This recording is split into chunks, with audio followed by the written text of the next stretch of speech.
What's up, y'all? We're here for our Saturday night secret sermon.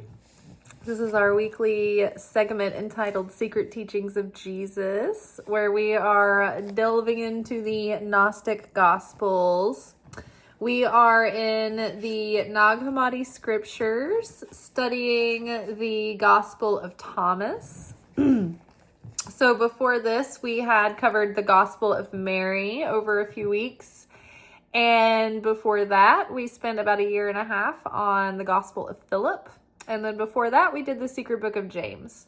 So the Gospel of Mary and the Secret Book of James had sort of like some dialogue, or maybe not the Secret Book of James, but definitely Mary had some like scenes and people talking to one another. In the Gospel of Philip, that gospel is like isolated, like cryptic portions of text about like a paragraph long that would be like meditated on, and they're very esoteric, very symbolic.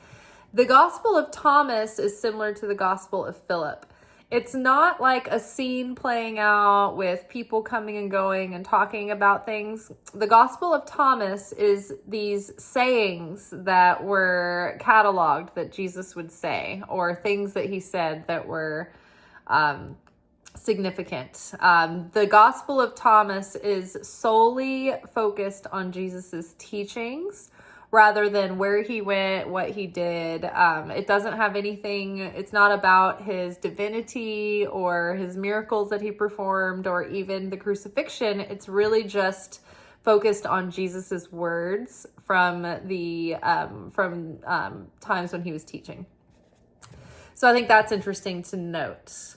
So this week, we've been taking it basically one saying at a time per episode. And in the Gospel of Philip, the sayings were entitled, but in the Gospel of Thomas, they're just numbered because they're very short. So we, last week we covered portion 14, which lined up completely with this week's Torah portion. And I'm always like surprised, and it's always so fun when that happens. And then it's also mundane, and it happens every week. So I love magic in that way. So yeah, so that's cool. We're always like aligning every, Secret Teachings of Jesus episode. It just happens to align with the coming Torah portion of the week ahead. So I love how we're synchronized like that. Tonight's portion is actually on theme for Mother's Day. Mother's Day's tomorrow, so be sure and remember your moms. But we will read this sentence. And then in order to unpack this statement, actually, I need to get chart. I left it over here. We're going to need it.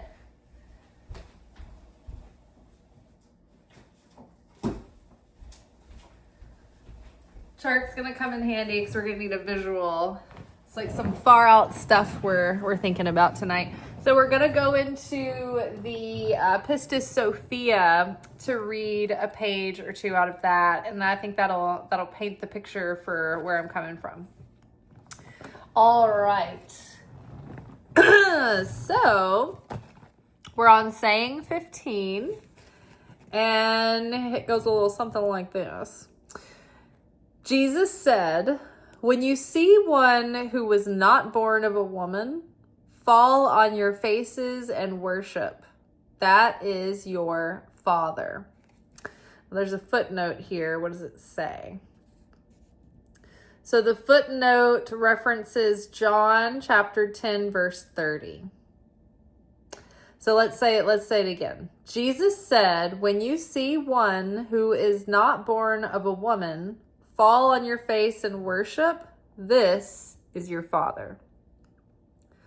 When you see one who is not born of a woman, fall on your faces and worship. This is your father. So Jesus was born of a woman. He was born of a virgin woman, the Virgin Mary. But his soul, it wasn't just like the same old process of a soul coming from where souls usually come from. So So generally our human souls, your straight out of the box, entry level package person, their soul is going to come from Yesod. Now, Yesod is the dimension that is right next door. It's our neighbor to the material world, Malchut. So we're here, Malchut, the material world. Yesod is the astral realm, the realm where dreams happen, the realm where myth lives, the collective conscious, the collective subconscious. This is where entities, move about. This is where like people who are astral projecting or remote viewing, they traverse through this area. And this is also where all the souls come from and pass through as they come and go through this world. So this technically, Yesod, is like the source point from where our souls are drawn. This Yesod is also the realm where the Garden of Eden was created and constructed and built, like a diorama. And it was a world made of light. There was no like material substance to it until Adam and Eve were created here, and all the animals were up here, and everything was in total perfection until the fall of Adam and Eve. And then their souls, they fell when they took on shame. And so God gave them skins of clothing made of skin to put on, right? And so that became this is the clothing made of skin. It's our flesh. It's our flesh bag. It's our flesh suit. So then we were given bodies, and we fell from the rest of the upper realms into the world of the material, where we would have to toil for our bread, toil for our wheat, right? And have pain during childbirth. So this is our soul bank here, where we come from, where Adam was created, and we are all like Adam is our seed soul, and we are all souls that come from Adam. Okay. Now Jesus came, his soul came from a higher place, right? It was above the place where human being souls come from. But he had to pass through this place too. So he has all the attributes of a human being plus some. So Jesus's soul came from the supernal mother, the supernal feminine. And this is like the cosmic womb of creation, right? If this is the primordial point that kind of split the veil and gave way to the allowance of this process, right? Like the Big Bang, think of that. The divine masculine would be pure, unadulterated light, without form, without shape, just pure energy that doesn't have any purpose or form or shape or direction yet. So it's just like chaos. Like think of an exploding atomic bomb, right? There's no housing left for the molecule. The atom has been broken open, right? And all of that energy has just been let loose. And it's chaos and it's destructive. Well, the atom intact, the atom, like the nucleus, maybe whatever part of the atom is kind of holding it and giving it shape, which is, I think, it's like gravity, right? Because it's just like these spinning electrons. Well, that's neither here nor there, right? But like the fact that the atom is together and it gives it shape, that's like the essence of the feminine energy. Because the supernal feminine, so we have the primordial point, the point which all of this begins, the purity of the light in its wholeness and most abstract. Then that light comes forth, let there be light, and there's all this light. Wah! Like think about those those things that dance next to the car lot, the blowy things, those big stringy like guys that look tall and long and their arms are going everywhere and they're dancing. That's crazy energy, unadulterated, unformed, unshaped. And so it needs something. It needs what? A container. It needs boundary. It needs restriction. It needs limits to give it shape, to give it form. And that is the divine feminine, what would become the womb of being, the womb of creation. Now we see this is called the Supernal Triad up here. This is where the origin of everything that we know and relate to in our existence, in our material world, but also what we relate to as what we think of as heaven. All the angels and the choirs of angels and all the heavenly bodies, they're all up here. It's all where this is happening. But this top triangle, this is total abstract. This is like the primary colors that create all the colors of the rainbow. These are the primary energies that create all that is in existence. Okay, so we've laid that groundwork. And then up top here, these are the 3 negative veils of existence. And the first veil is called the endless. It's endless light, okay? So having known this, and then the supernal mother over here up at the very top, just making that, like planting that seed in our mind to remember, because we're going to go read some things from the Pistis Sophia, and this is some dense reading. This book, I haven't gotten to read the whole thing yet. I remember reading a bunch of this online. It's like the transcripts are like available to read for free. If you want to scroll through endless pages. But I was excited to have this in my own library, and it's such a dense read that every time I start to read it, I have to go back and start again, because it's just like the words, there's like a million words on the page, and each they're just like such far out concepts. So highly recommend. This is definitely one of the works that I would like to take on at some point in our studies. Okay, so let's go back. So Jesus said, when you see one who is not born of a woman fall on your faces and worship, that is your father. Now let's acquaint ourselves with the tree a little bit more before we go ahead. Now, these are all attributes of God, attributes of the Godhead. These are all dimensions of being and dimensions of consciousness. These 10 spheres. Now, the Tiferet here, this is the Christ center. This is the Christ level of consciousness here. Yesod, this is like the Buddha's level of consciousness. Most people who would be enlightened, not that there's a lot of them that have been made it through history, but they are at this level of consciousness. The Christ level of consciousness is here. This is like an unmanifest attribute of like understanding and having prophecy and foresight and awareness. And then this is the supernal masculine, the father over here. Okay, so the ascended master, the ascended Christ goes up to here in consciousness.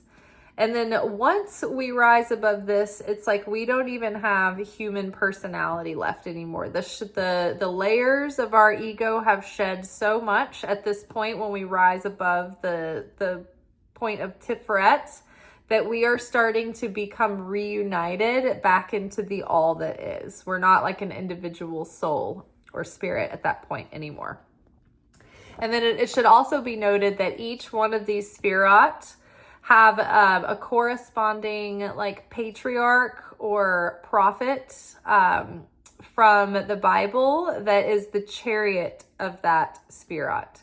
Like they control it, they have the reins, they can drive that dimension, that force of energy, that force of creation.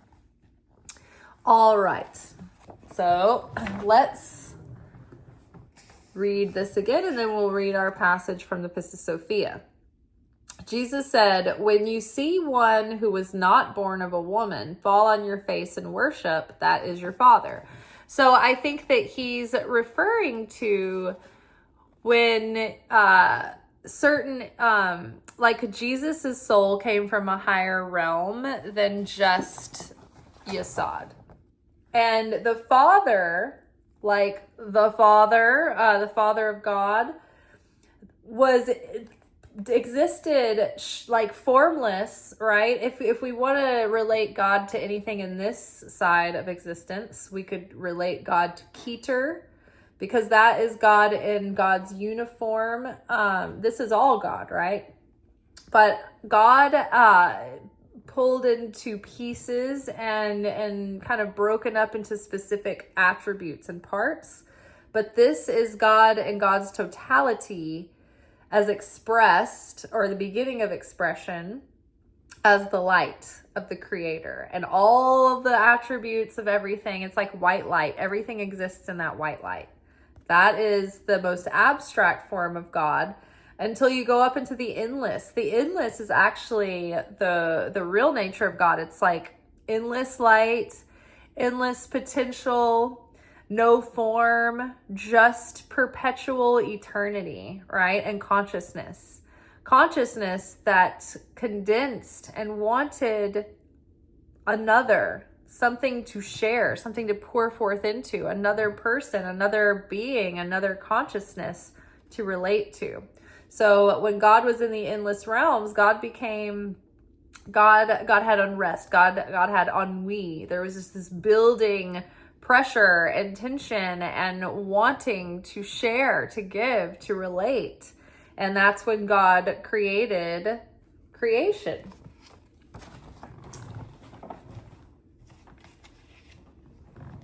All right. So when you see a soul that wasn't born of a woman, then fall on your face and worship. That is your Father. Okay. So all the souls came from this one spot. So if you meet someone who did not come from that place, then fall on your face, because you're in the presence of God here. Now, we know that Jesus was the physical manifestation of God in human form, right? So Jesus is both God, like they are one and the same. Like Jesus said, I am in the Father and the Father is within me. So Jesus comes from the Father, from the upper realms, but Jesus is also made of the stuff of what the Father's made of. So those two are one, and yet they are separate. It's part of the Trinity, right? And then there's the Shekhinah, or the Holy Spirit, the feminine aspect of God, which is also represented in the Logos, the Torah. So anything that comes from above here is like you're talking about, like, this is God, this is Jesus. They come from another place. Their soul, their spirit, their light, their essence comes from a higher place. But Jesus, what makes Jesus different from God is that Jesus came down into the flesh and passed through that place of human souls. And so Jesus is also human and divine. Okay. So just to give you a little context about where we are in Pistis Sophia. So when the Pistis Sophia opens up, we are with the disciples, and they're hanging out together, and they're trying to remember the things that they were taught. And they're being met by Jesus, who's been coming back and giving them the secret teachings over like a course of like 11 years. So Jesus has been coming back and forth over this course of this period of time. I think it was 11 years. I think there was another period of time where he was coming back and talking to the disciples for like 150 days. And it came to pass when Jesus had risen from the dead that he passed 11 years discoursing with his disciples and instructing them only up to the regions of the first commandment and up to the regions of the first mystery. That within the veil, within the first commandment, which is the 420th mystery. Well, you're just going to get confused because that's just, it gets dense. Okay, so we are picking up after Jesus has been talking to his disciples, giving them teachings up to a certain point for like 11 years. Now, he's kind of like giving them some pretty far out ideas and concepts before he's going to leave and ascend and get his ultimate light vestments, the ultimate maximum strength layers of his soul. So after they've been having this kind of like conversation, we're going to pick up where it talks about where the souls come from. So it came to pass then, when I had come into the midst of the rulers of the aeons, and this is Jesus speaking from in like first person. So it came to pass then, when I had come into the midst of the rulers of the aeons. Now the aeons are like forces of creation, forces like governing forces of creation. So I think in Gnostic language, these are the aeons, because they talk about the aeons in pairs too. And when the Gnostic charts are drawn out, there's a lot more of these circles, but it's like, I think that they're trying to achieve the same concept, is this describing the mysteries and the layers of the upper realms and the upper kingdoms. So if you can relate it to how we see the tree, then I think that gives you something more to grasp onto. So it came to pass then, I had come into the midst of the rulers of the aeons, that I looked down on the world of mankind by command of the first mystery. I found Elizabeth, the mother of John the Baptizer, before she had conceived him, and I sowed into her a power which I had received from the little Io. The word is IAO with a line over it, so it looks like it's in maybe like a Latin or Greek or something. So I sowed into her a power which I had received from the little Ao, the good, who is in the midst. So the little Ao, the little Eao, we'll call it the little Eao. So I had received from the little Eao, the good, who is in the midst. So it seems like that's a little character. Eao the good. Little Eao the good. He's a rapper who lives in the midst. Okay, so I found Elizabeth, the mother of John the Baptizer, before she had conceived him. And I sowed into her a power which I had received from the little Lao, the good, who is in the midst, that he might be able to make proclamation before me and make ready my way, and baptize with the water of the forgiveness of sins. That power then is in the body of John. So basically, Jesus is like, he was in the upper realms. He was in the midst of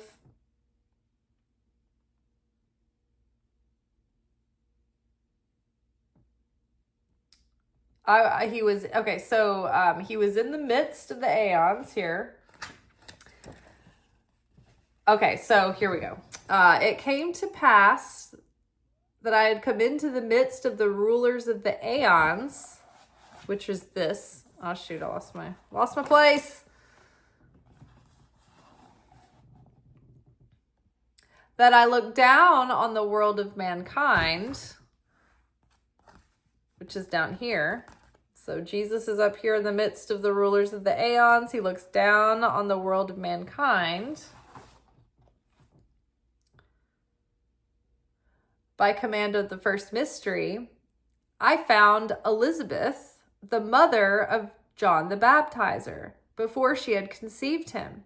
And I sowed into her a power which I had received from the little Lao, the good, who is in the midst, that he might be able to make proclamation before me, speaking about John, so that John might be able to make the proclamation before me and make ready my way. and baptize with the water of forgiveness of sins. That power then is in the body of John. So Jesus is saying that before John was born, like Jesus found Elizabeth, he's like, this is going to be John's mother.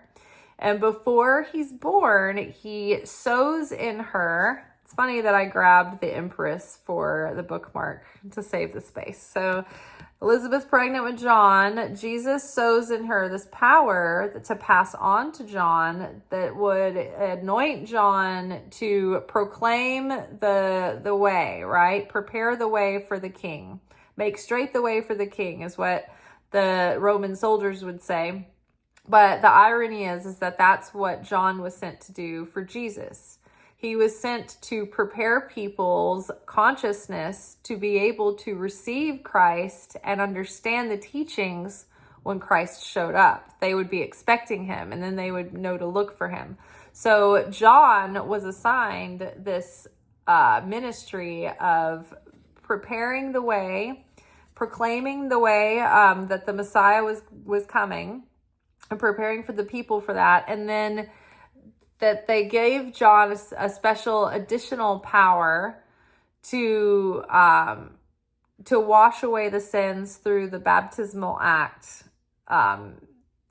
using the water, like blessing the water.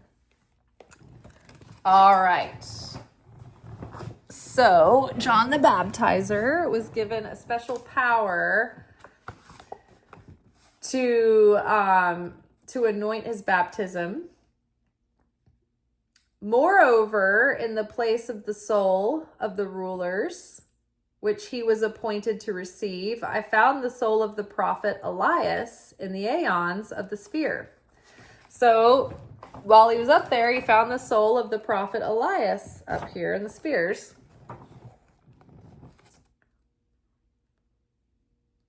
And I took him thence and took his soul and brought it to the Virgin of Light.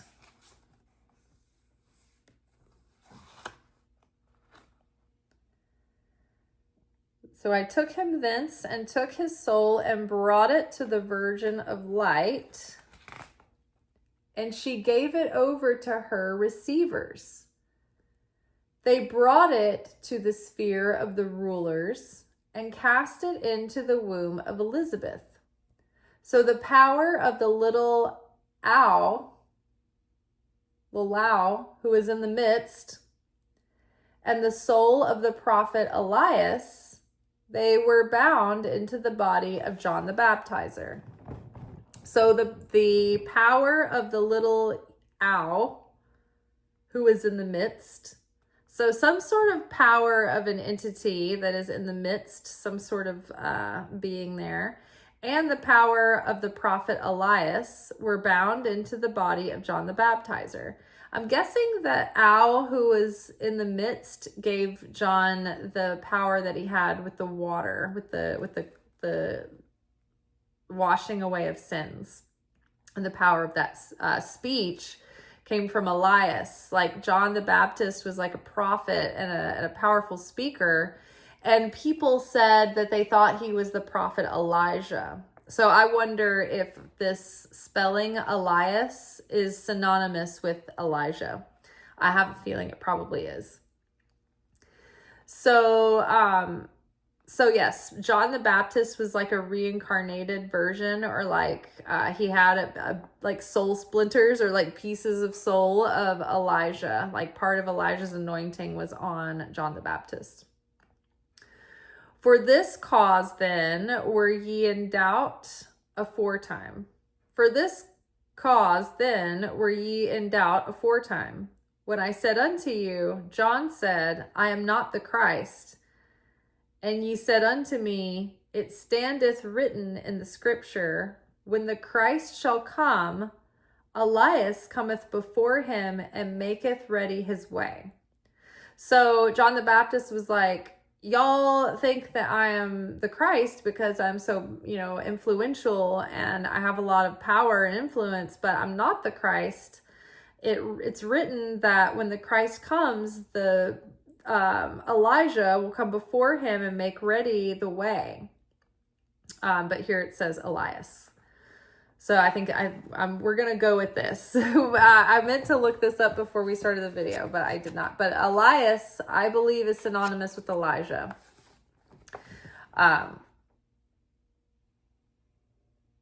But when ye said this unto me, I said unto you, Elias verily is come, and hath made ready all things, as it is standeth written, and they have done unto him as they would. And when I knew that ye had not understood that I had discoursed with you concerning the soul of Elias, which is bound into John the Baptizer, I answered you in the discourse in openness face to face. If ye like to accept John the Baptizer, he is Elias, of whom I have said that he will come.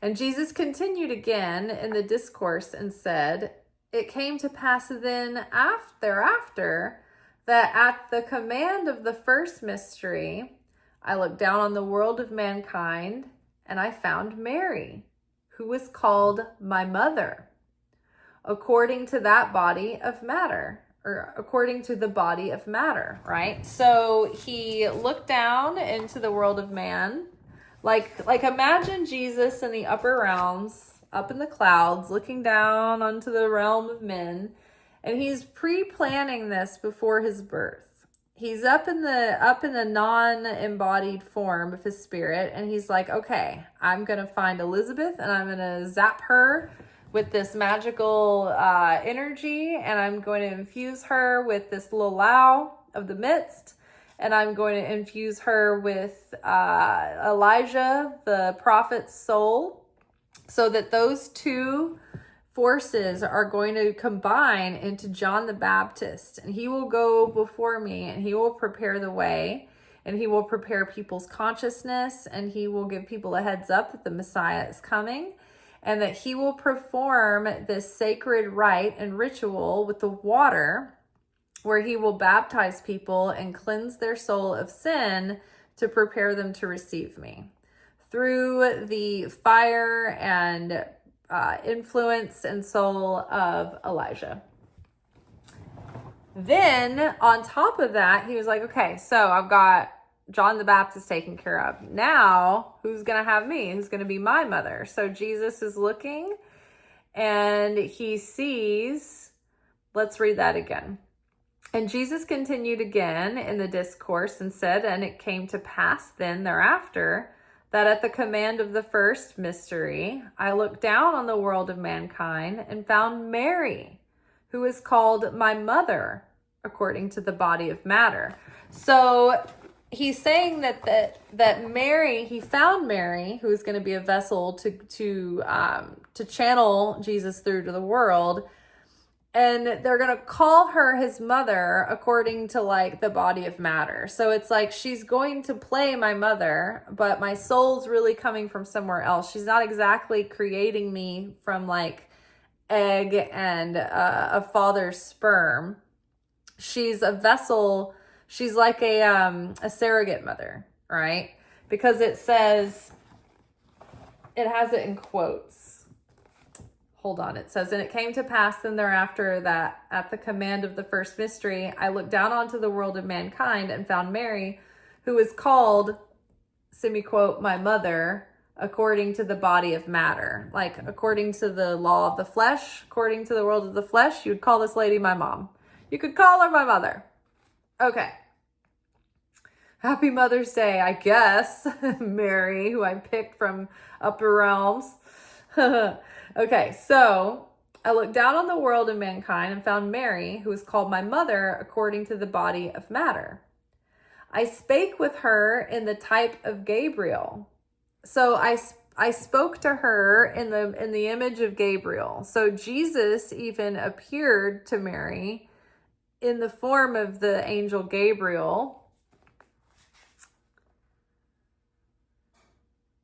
And when she had turned herself to the height towards me, like when she elevated herself to accept me and say, yes, I will have you as my baby. I will have this baby. I will take on this assignment.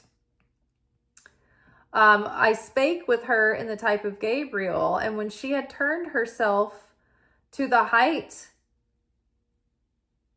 towards me, I cast thence into her the first power which I had received from Barbelo. That is the body which I have been born in the height. So I cast thence into her the first power which I had received from Barbelo. That is the body which I have born in the height. So Jesus then sent the soul, the part of him, the body of him that had come from the Barbelo. And the Barbelo is the part of the highest heavens that creates angels and archangels, who in turn rule the material world.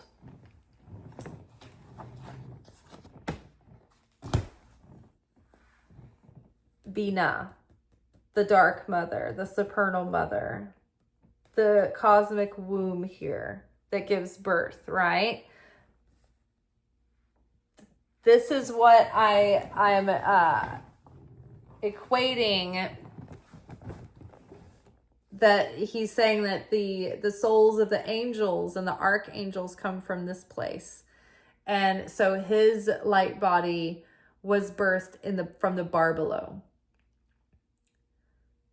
And so I spake with her in the type of Gabriel, and when she had turned herself to the height towards me, like, also, I think this is not just when she agreed to take on this thing, but when Mary had perfected herself as like a high priestess and perfected her vessel and perfected her soul to bear enough affinity of goodness with the light of the Creator that she could take on the light of Jesus within her.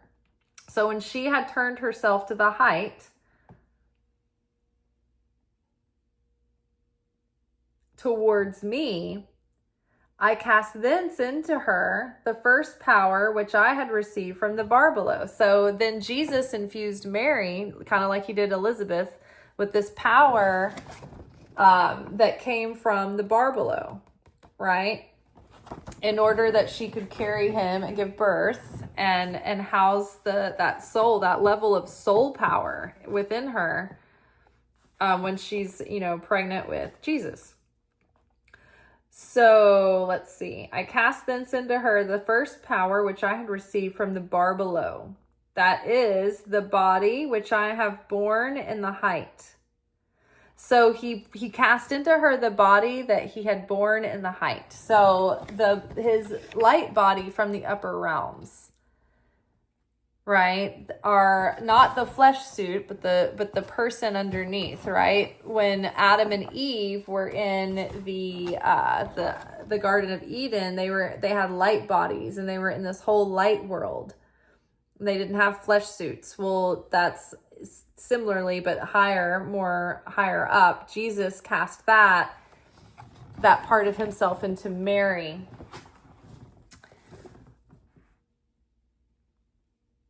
And instead of the soul, I cast into her the power which I have received from the great Sabaoth, the good, who is in the region of the right. Okay, so let's read that again. And instead of the soul, I cast into her the power which I have received from the great Sabaoth, the good, who is in the region of the right. Now, the right column, the column of the masculine, is the column that is associated with mercy, kindness, column of Abraham, giving, sharing. The column of goodness, the column of mercy, rather than judgment.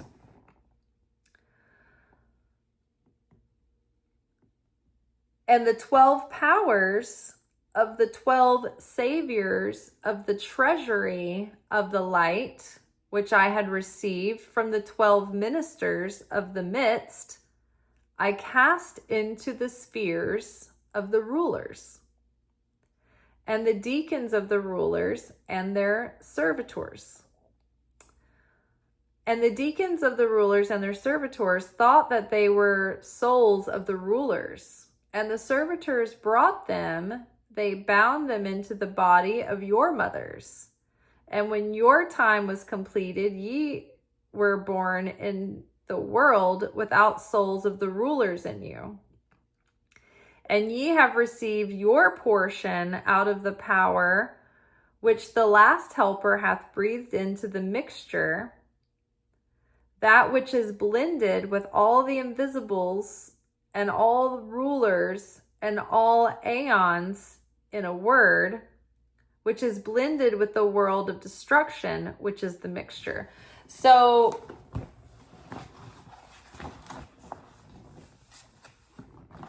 just to get a little bearings, Jesus is talking to the disciples and he's telling them that their souls actually came from a portion of where he came from.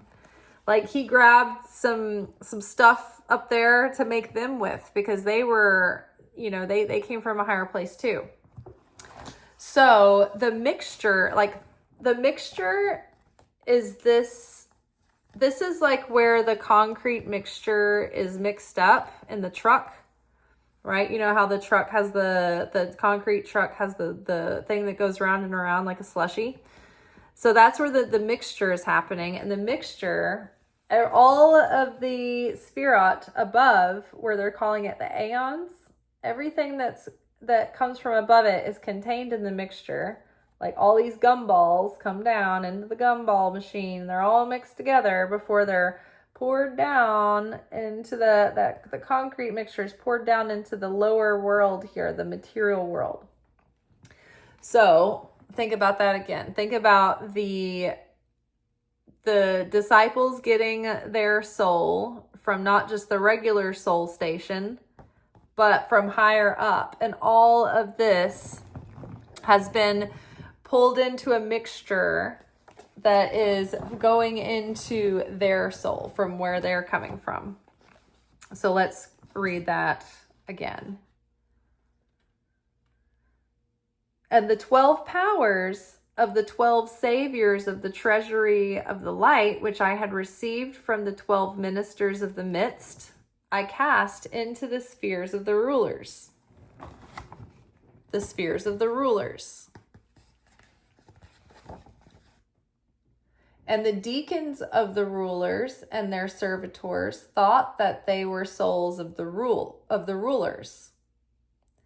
And the servitors brought them, they bound them into the body of your mothers. And when your time was completed, you were born in the world without souls of the rulers in you.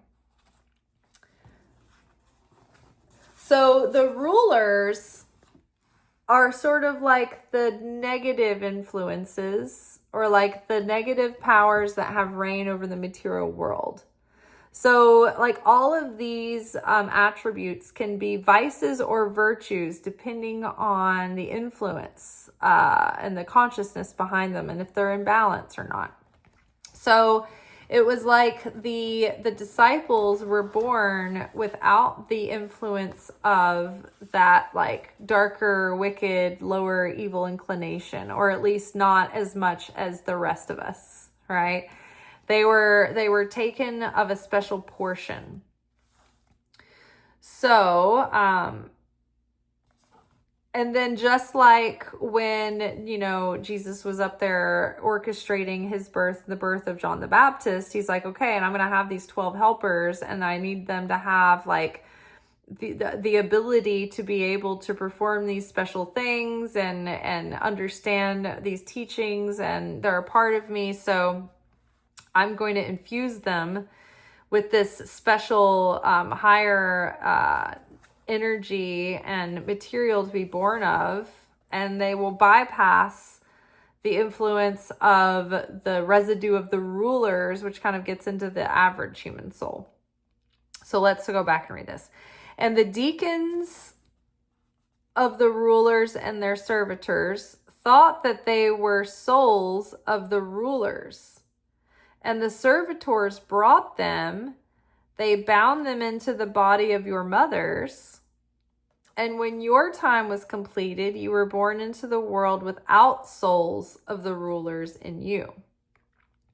And ye have received your portion out of the power which the last helper hath breathed into the mixture, that power which is blended with all the invisibles and all rulers and all aeons. So all this and all of these Sphirot, they all have corresponding like angels, archangels. There's like these beings on the path that are the gatekeepers. Like there's all these like beings and people and systems of things, well, not people, but beings, systems of things going on that are correspond with each of these Sphirot. So they're summing all those up, and they're talking about this coming down into the mixture here. All of these things flow forward into a mixture. Each of these Sphirot overflow into the next.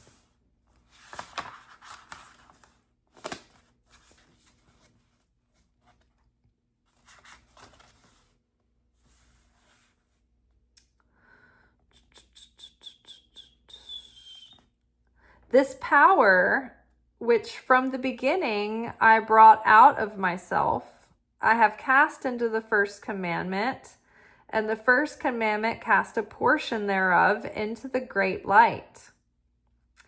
And the great light cast a portion of that which it had received into the 5 helpers. And the last helper took a portion of that which it received and cast it into the mixture. And this portion is in all who are in the mixture, as I have just said unto you. Then Jesus said to his disciples on the Mount of Olives. And then from there he goes on to talk about he's going to get his vesture, which is like this elevated light of his soul. So I won't go any further, but I will maybe just read this passage again so it makes more sense, so that it's less like convoluted.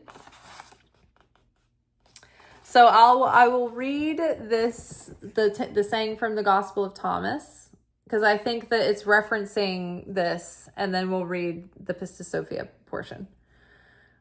Or not referencing this, because this came later, but it's like the same concept, the same principle.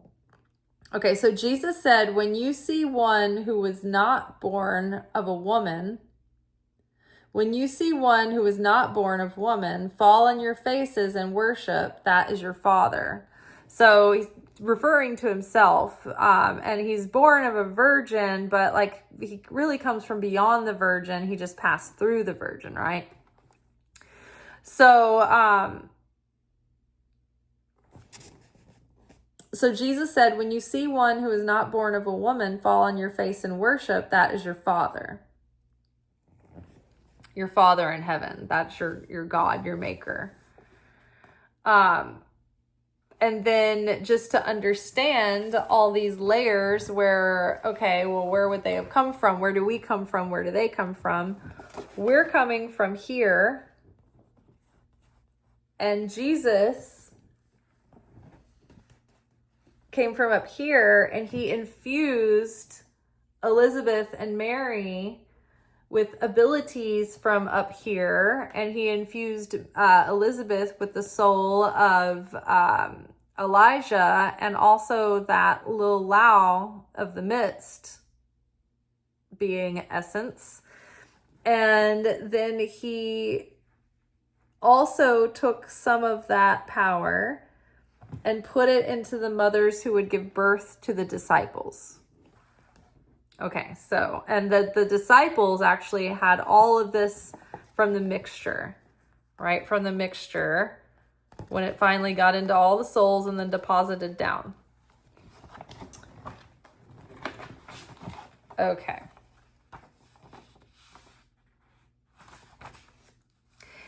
It came to pass then, when I had come into the midst of the rulers of the aeons, that I looked down on the world of mankind by command of the first mystery.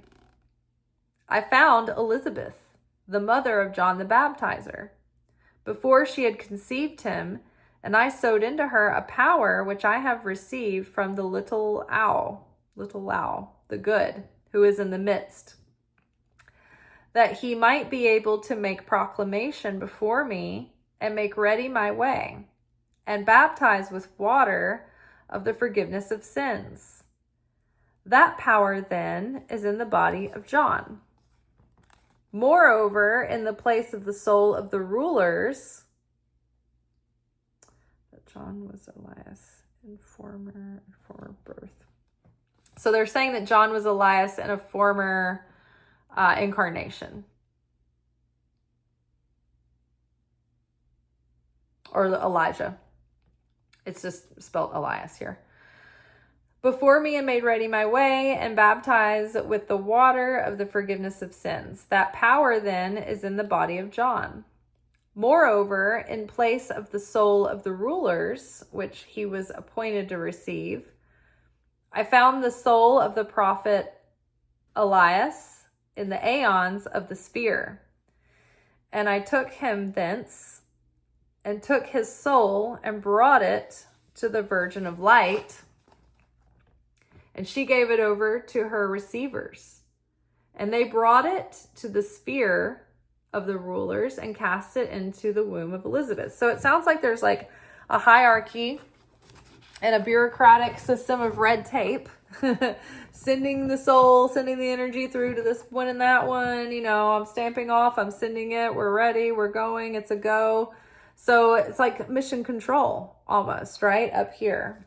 And, you know, they had to give it over to the Virgin, the Virgin of Light, and then she gave it over to her receivers, and then they brought it into the spheres of the rulers and cast it into the womb of Elizabeth. So the power of the little owl who was in the midst and the soul of the prophet Elias, they were bound into the body of John the Baptizer.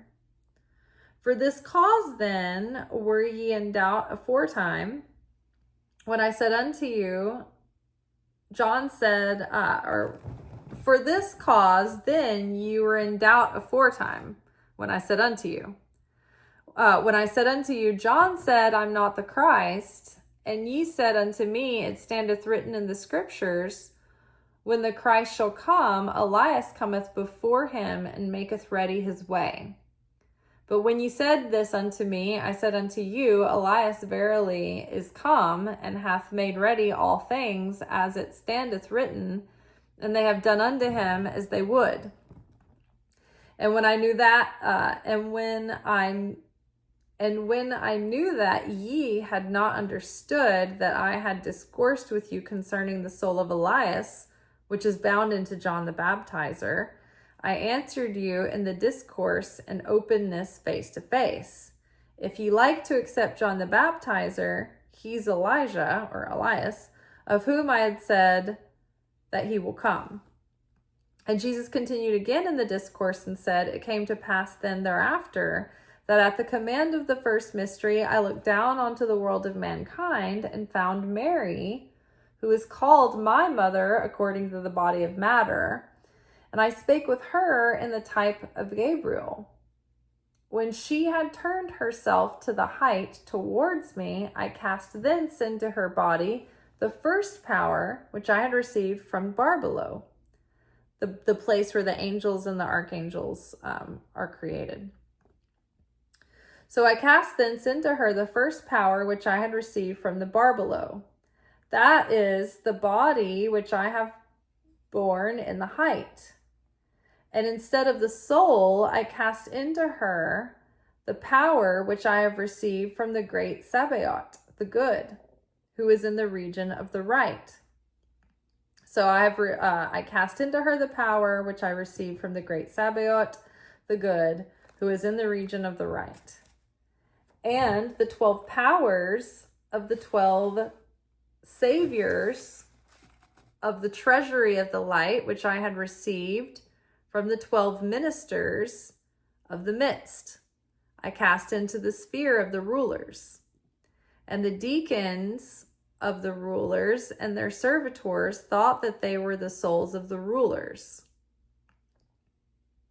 And the deacons of the rulers and their servitors thought that they were souls of the rulers. And the servitors brought them, they bound them into the body of your mothers. And when your time was completed, ye were born in the world without souls of the rulers in you. And ye have received your portion out of the power which the last helper hath breathed into the mixture.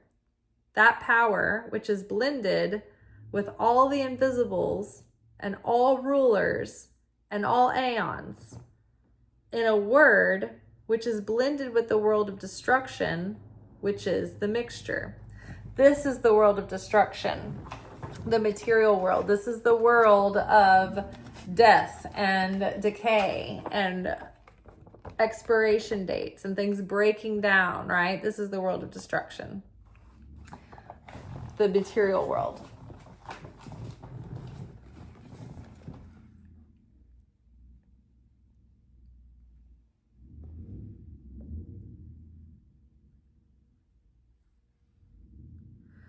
This power, which from the beginning I brought out of myself, I have cast into the first commandment, and the first commandment cast a portion thereof into the great light.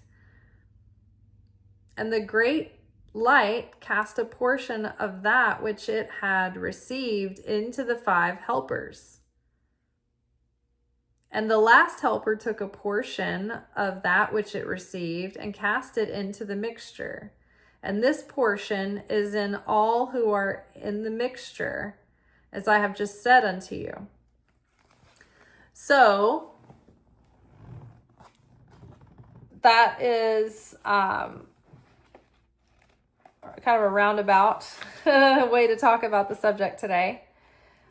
But I just thought that was so interesting, and I thought it was a good opportunity to sort of like stretch our mind and think about the endless realms, the upper realms, and how things are orchestrated, and where souls come from, and where Jesus's soul came from, and apparently where John the Baptist's soul came from, and the disciples. It was like all arranged up here, and it was,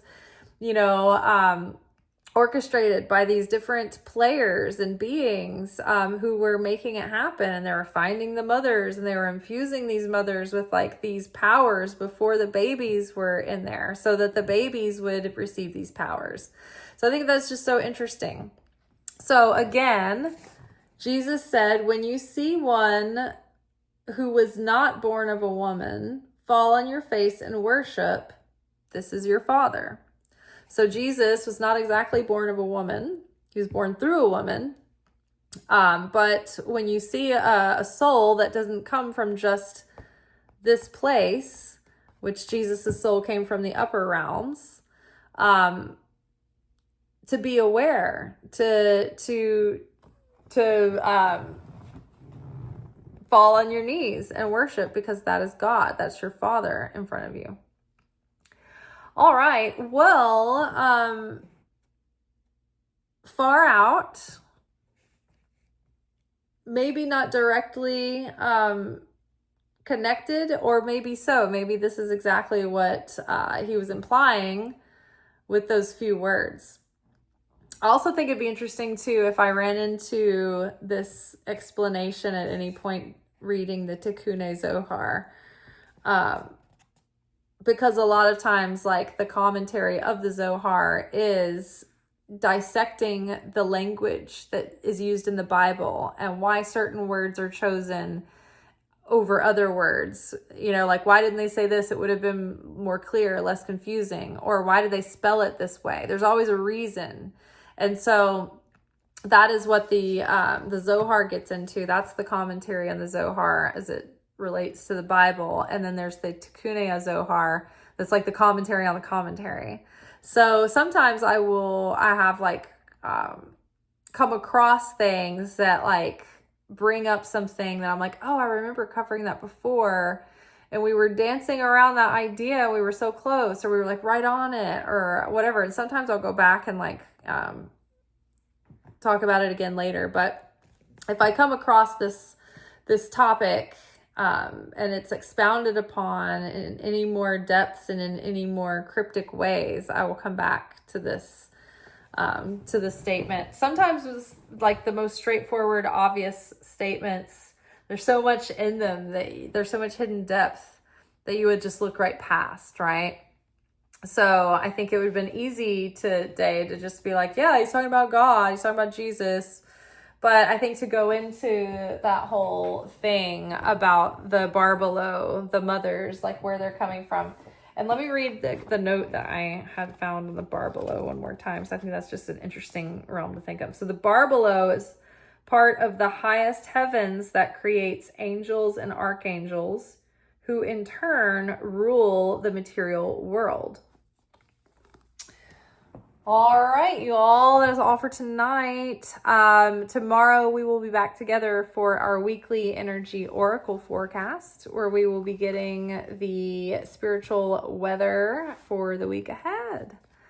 Until then, may peace be with you. Ciao.